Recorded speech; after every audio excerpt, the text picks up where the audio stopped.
Assalamualaikum friends and good people. I'm Alvinul Ilmia Rahab, a student at the State Islamic University of North Sumatra, majoring in English education. Oh yeah, in this video we will learn about bilingual, diglossia, and multilingual to fulfill the sociolinguistic final test. Don't forget like, comment, and subscribe. Happy watching everyone, and here we go. Bilingualism. When people speak two distinct languages, in many countries regional variation is not simply a matter of two or more dialects of a single language, but can include two or more quite distinct and different languages. There are three types of bilingual. The first is formal bilingual, developed to language system simultaneously with a single context, and the secondly is coordinate bilingual, learn to language in distinctly separate contexts, and the third one is subcoordinate bilingual, learn the secondary language by filtering through the mother tongue. Oh yeah, we learned about characteristics of bilingual. Common characteristics of bilingual people are: first is maybe of two cultures or more cultures that uses two languages. The second is may or may not speak both language equally well. And the second one is cannot be expected to translate quickly. And the fourth is may mix both language when talking to each other. Alright everyone, the next material about diglossia. In sociolinguistics, diglossia is a situation in which two distinct varieties of a language are spoken within the same speech community. And the function of diglossia to know the difference between the formal or official variety and the informal or non-formal variety when a particular speech communities people use two versions of the same language. Types of diglossia. The first is high variety. The high variety is a prodigious and strong variety. People who want to use high language must know the function of the language. High variety is usually used in the formal situation. Therefore, it is unpleasant to use high language in informal situation. And the second is low variety. Low variety is used in informal situation.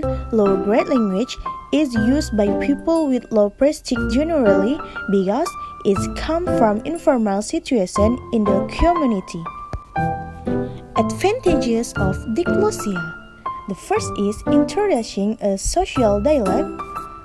Next is borrow words from other language. The third is prestige issue. And the fourth is correct use of the language in high variety. And the last is enhance good quality in writing. Alright friends and good people, the last materials about multilingualism. Multilingualism is the ability of individual speaker or a community of speakers to communicate effectively in three or more languages. Characteristics of multilingual. The first, there is the diversity of language. Second, we feel free to take an opportunity to increase the knowledge of other language. The third, creates the feelings of global citizenships. Fourth, the learning process is complex. And the fifth, the learning process is also time-consuming. And the last is, we can see that the students are behaving in liberal attitudes. Types of multilingual. The first is individual multilingualism. An individual can cure the different language simultaneously by being exposed to two or more languages from birth or successfully by being exposed to second or additional language later in life. The secondly is societal multilingualism. Multilingualism is divided into two: additive multilingualism and subscriptive multilingualism. People who are additive multilingual acquire a new language while the first language continues to be developed. Meanwhile, subscriptive multilingualism refers to a situation in which a new language is learned and replaces the first language. Function of multilingual. Function or benefit of multilingualism in education, whether formal or informal, include the following. Knowledge of more than two languages allows us to communicate with many people in both personal and professional contexts. And secondly is multilingualism opens doors for quicker and easy communication to remove the notion of fifth sticks of returns. And third things, multilingualism in education will of course enable one to avoid restrictions in communication, thus enabling him to move to another stage of communication.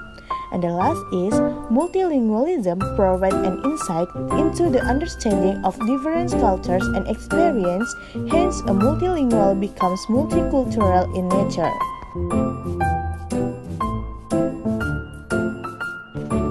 Advantages of multilingual.